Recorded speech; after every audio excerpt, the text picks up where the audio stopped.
leg day or it's recovery day and you're in need or desire a little way to stimulate some lean muscle mass. Maybe you're traveling, you're in a hotel room or the guest bedroom. There's no equipment, but you want to stimulate lean muscle mass, stay consistent. This is your workout.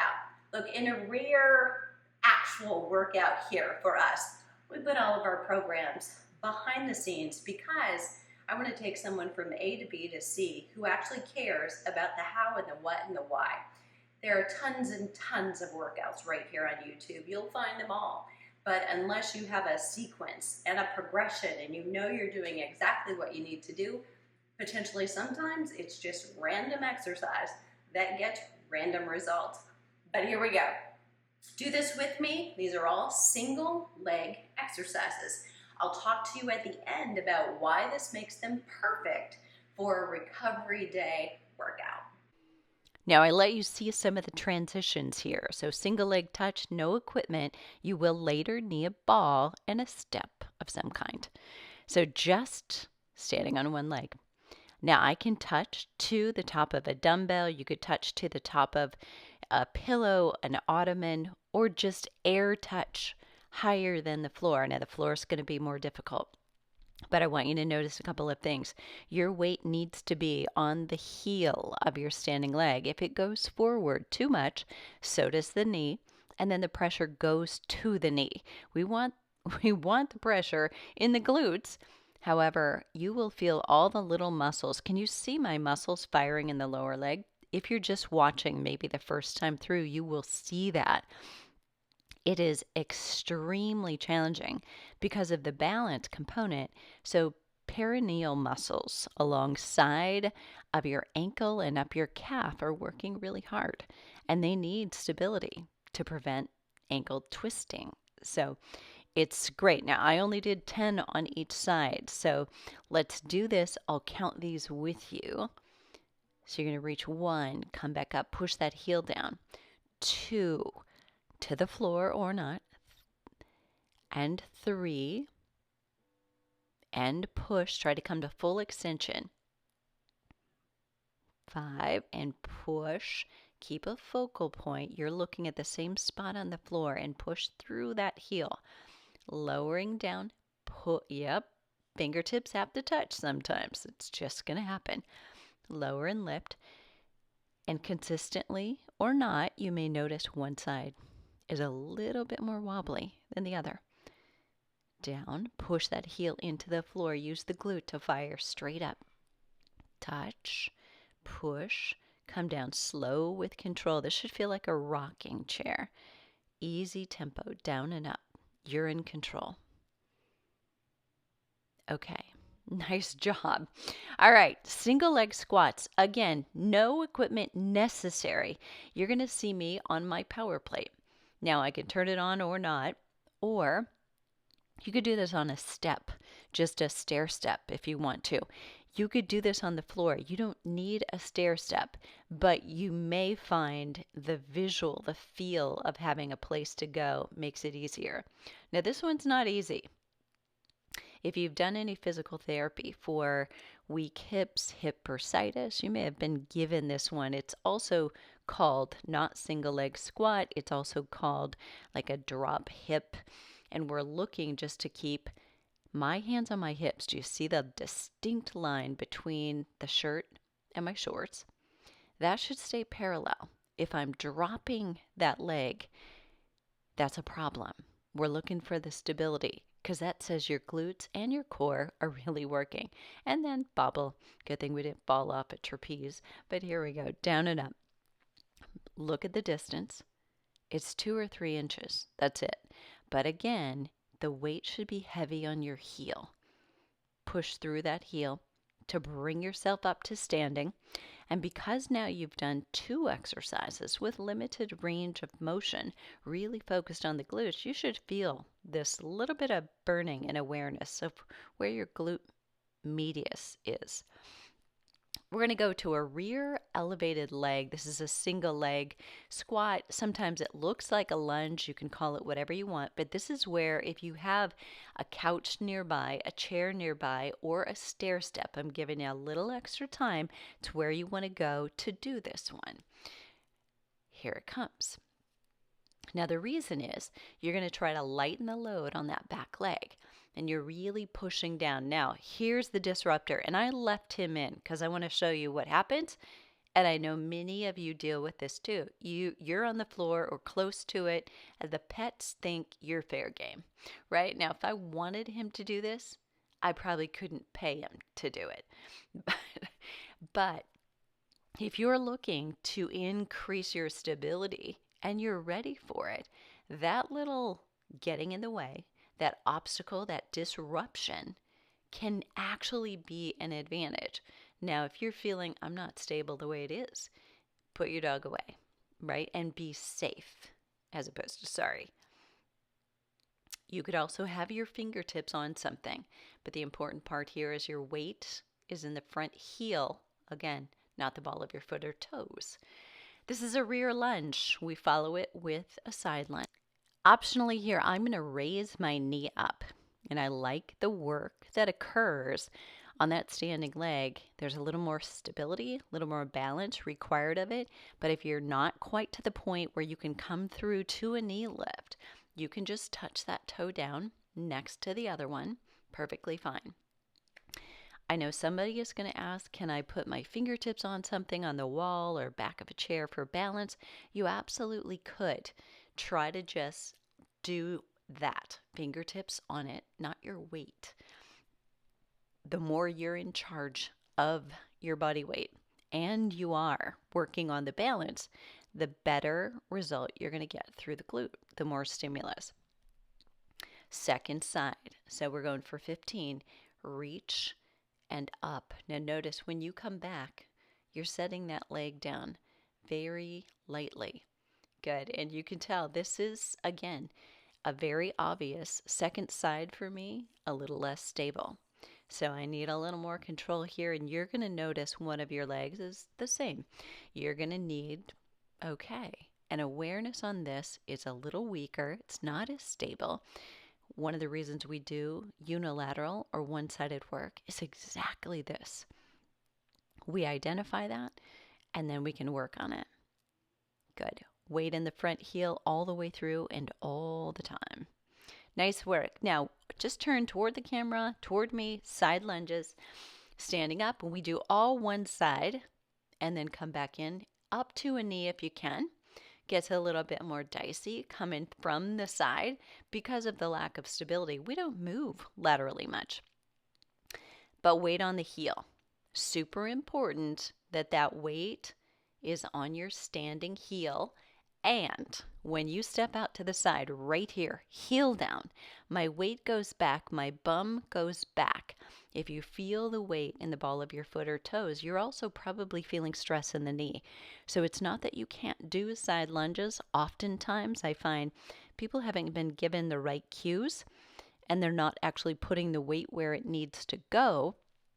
That takes a little learning. If you've got one pattern and it's not been a good one, we have to reroute that, and that can be a little time consuming, but allow that work to happen. Other side. Now's the chance. Compare. Does this side feel better, more stable, or less so? Push up. Good. Now, if you wanted to extend this and you're feeling able to do it, you could stand a little longer right here in that balance pose with the knee. And the more you slow that down, the more you're actually engaging the core as well as that glute to hold you up. Be sure, again, weight on the heel on that outside leg right there. Push the heel back and behind you, and then push that foot away from the floor. So you're really firing through the legs. Almost finished. You're going to want your ball, if you have one, for the next activity. If you don't have a ball, don't worry about this one. You could try just a bridge on the floor. But if you have a ball, it's $20 very well spent. I think it's one of the tools after dumbbells everybody should have. So again, the puppy, it's fair game, right? You're on the floor. So I'm going to do a single leg in and out. Now, when you do a single leg, I don't have as good a range of motion, right? I'm not letting that leg completely come straight. Let it go as far out as you can without feeling vulnerable. Notice I just kind of do a handoff. So I've got both legs on it momentarily before I come into the other one. And you're just holding this opposite leg up and out of the way. Now, I'm only doing about 10 here because these are tough and challenging. And trust me, I didn't do 10 in a row the first time. Give yourself grace. Don't need anything, but you will need that ball again, so don't kick it too far to the curb. Feet on the floor, knees bent, and you're bridging up. Take one away, and then single leg bridge. Power, if you can. So there's a little push on that lift. A little push. Get it up there. Up. Good. And lift. Good. And notice where my arms are. Small detail, but important. So if you can get those arms up and away from your chest and your side, that's not just so that you can see better, but it's actually so that I'm not straining through my neck by trying to push my hands down. Good. And I can also put a hand in the puppy's mouth and keep him where I want him. Push. Good. Push. Now, pay attention here. How's this side feel compared to that first side? It's either stronger or weaker. They're probably not exactly the same. So just note, by now, we've done several exercises. You should be able to tell. I've got a stronger leg. Which one is it? Which one needs a little more work?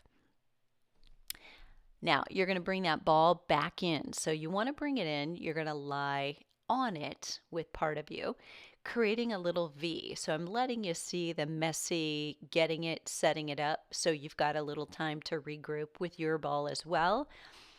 So as I roll it in, I'm going to sit, but I'm going to fold myself down so I can keep my shoulder blades. Notice this kind of shoulder blades are on it, not my neck, and not really mid-back, but I want to drop the hips. See the V I create with my leg and my torso.